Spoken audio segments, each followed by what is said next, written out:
Welcome to this second lecture on the growth of functions. Now remember that in a previous lecture we explained that we're interested in functions of one argument n, and in particular we're interested in the end behavior of these functions. In other words, what happens to the function f of n when n grows very large. So that's what we call the growth of functions, because we expect the function of the value of f of n to get larger and larger as n gets bigger and bigger.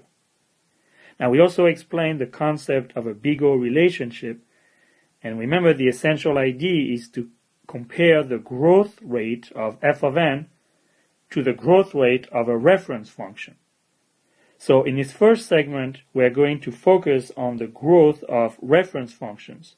These are functions that we use as reference points because we know their growth or their end behavior very well. So the goal of this first segment is to study these reference functions so that you are comfortable describing and using their end behavior as a reference when trying to assess the growth of other functions like the runtime of your algorithms. So, to study the growth of the reference function that you're supposed to know, I built an Excel table with a whole bunch of numbers which I'm going to go through right now.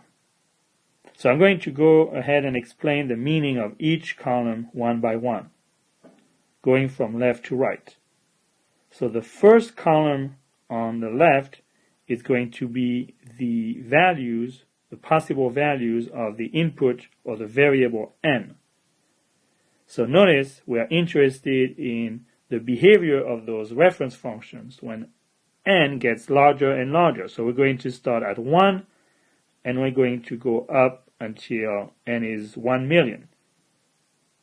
So that's the first column. That's the n in f of n. The other columns, the remaining columns to the right of n, are all the possible reference functions that you can encounter, or most of them anyway, in this course. So for example, the second column is f of n equals the logarithm base 2 of n, as we studied in a previous lecture. Now remember, I did not indicate the base of the logarithm here, so when I do that, I always imply the logarithm base 2. So let's make sure that these values are correct here. What is the logarithm base 2 of 2? In other words, what is the power of 2 that's equal to 2? Well, it's 2 power 1. What's the power of 2 that equals 4? In other words, what's the logarithm base 2 of 4? And the answer is 2. Similarly, the logarithm base 2 of 8 is 3. Notice that the values between the logarithm base 2 of 4 and the logarithm base 2 of 8 increase from 2 to 3. That makes sense since the logarithm is a strictly increasing function. In particular, notice that the logarithm base 2 of 1000 is about 10. Notice this is not an exact number because we know that 2 power 10 is equal to what? 1024. So it's a little bit more than 1000. But it's 10.0 something, so the rounding here gives you what looks like the integer 10. Similarly, the logarithm base 2 of a million is about 19.9. Remember that 2 power 20 is 1024 squared, which is slightly larger than a million, so it makes sense that the logarithm of a million is a little bit less than 20. Now the next column contains the second reference function, the identity function, f of n equals n. Indeed, this column is identical to this one. The next reference function is the n times log n function, which is basically the product of the values in the previous two columns. So 1 times 2 is 2. 2 times 4 is 8, and so on. Now notice these values are approximated values. So for example, 3.3 is not the exact value of the log base 2 of 10. And that is the reason why you multiply the logarithm base 2 of 10 times 10, you don't get 3.3, but you get a slightly different value because of the rounding that's happening in this column and the rounding that's also happening in this column. But this function is the n log n function. The next column then contains the following reference function, the n squared function. So 2 squared is 4, 9 squared is 81. Now, what's a million squared? A million squared is, well, first of all, a million is 10 to the 6th power.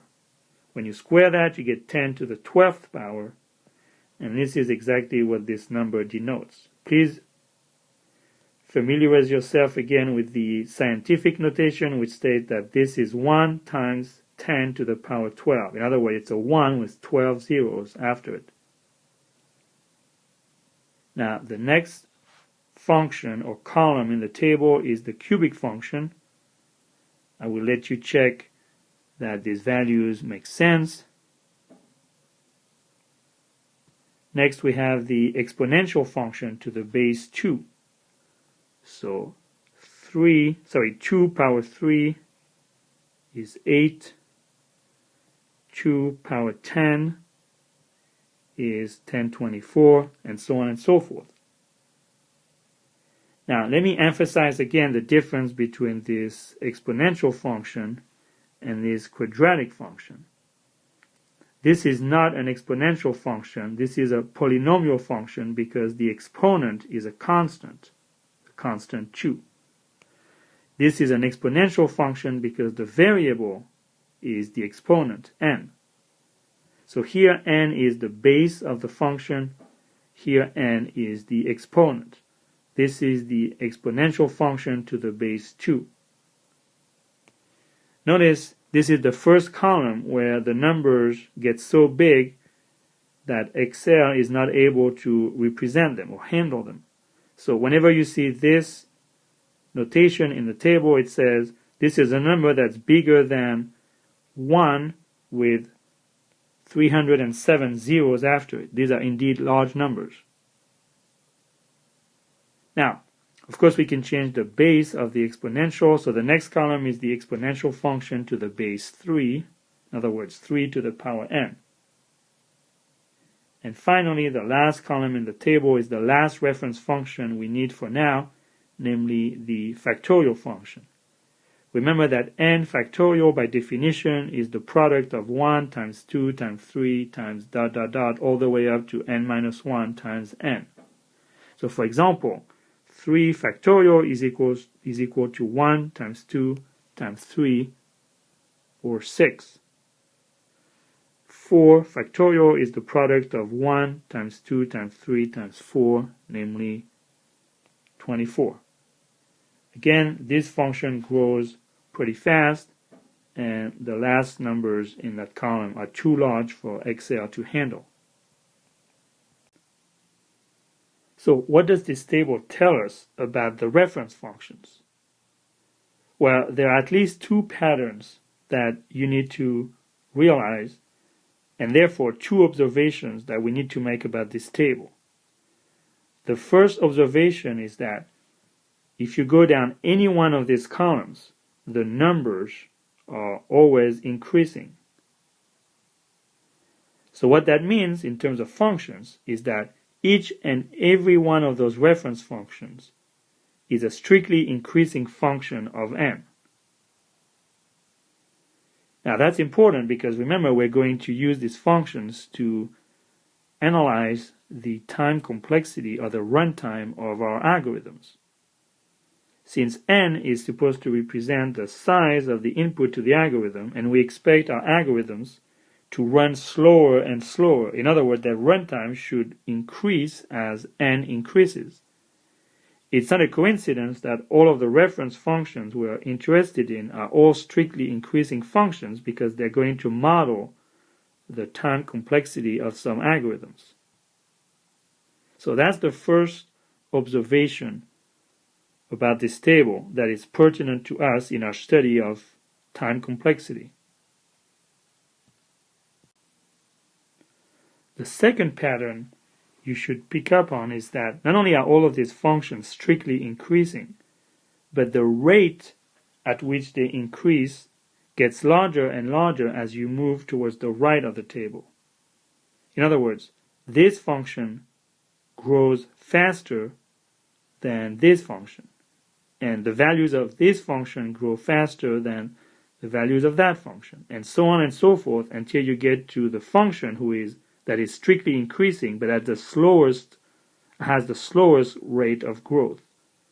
So one way to check that is to go across any row as long as n is large enough, and to realize that as you go from this value to this one, the values keep increasing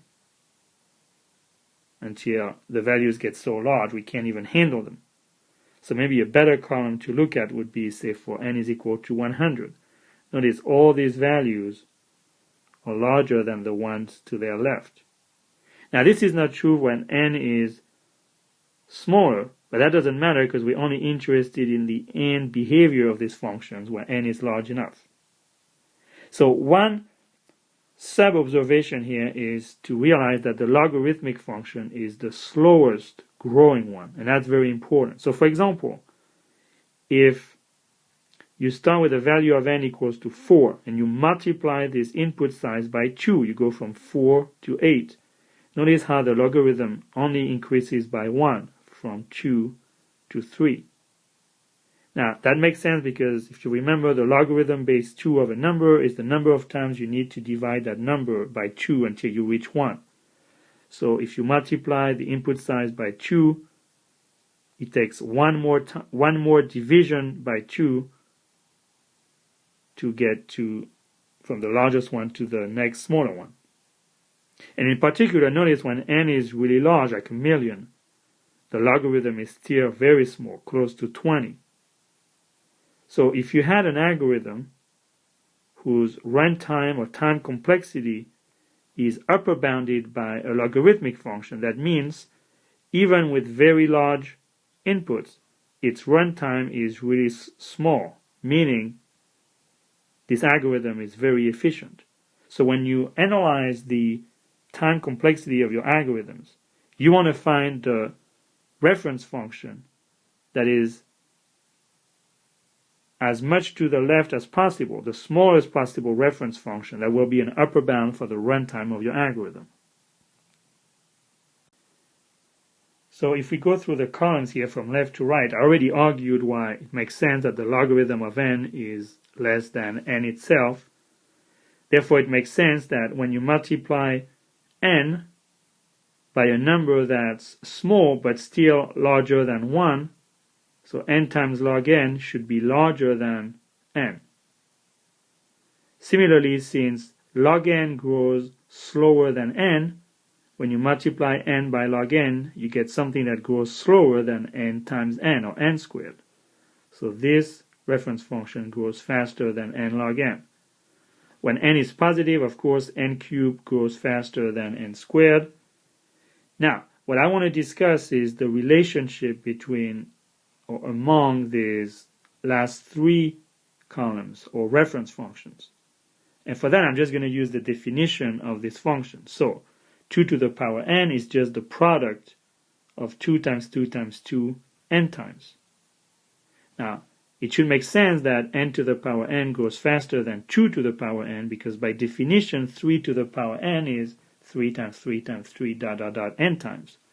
Since 3 is strictly greater than 2, the product of all these 3's is going to be larger than the product of all these 2's. So the exponential function base 3 grows faster than the exponential function base 2. Now how about the factorial? Well, n factorial by definition is 1 times 2 times 3 times dot dot dot times n minus 1 times n. Now notice that 1 is strictly less than 3, and so is 2. But as soon as you get to 4 and all the way up to n, all of these numbers are strictly larger than 3. So when you multiply them together, you're going to get a number that is larger than 3 to the power n. It doesn't matter that the first 2 or 3 numbers are smaller, because when n gets really large, this part of the product really dominates the final value. And that's the reason why n factorial grows much faster than 3 to the power n. So this little discussion here explains the ordering of those 3 columns from left to right. The one aspect I have not discussed is the comparison between the exponential function and the polynomial function. And to do that, I'm going to draw the graph of these functions. And that's what I'm showing on the next slide. So to wrap up this segment, I'm going to ask you to look at this set of graphs for all of the reference functions and to think about what is the most obvious pattern that you notice when looking at these graphs. We will take on the detailed discussion of this graph in the second segment of this lecture.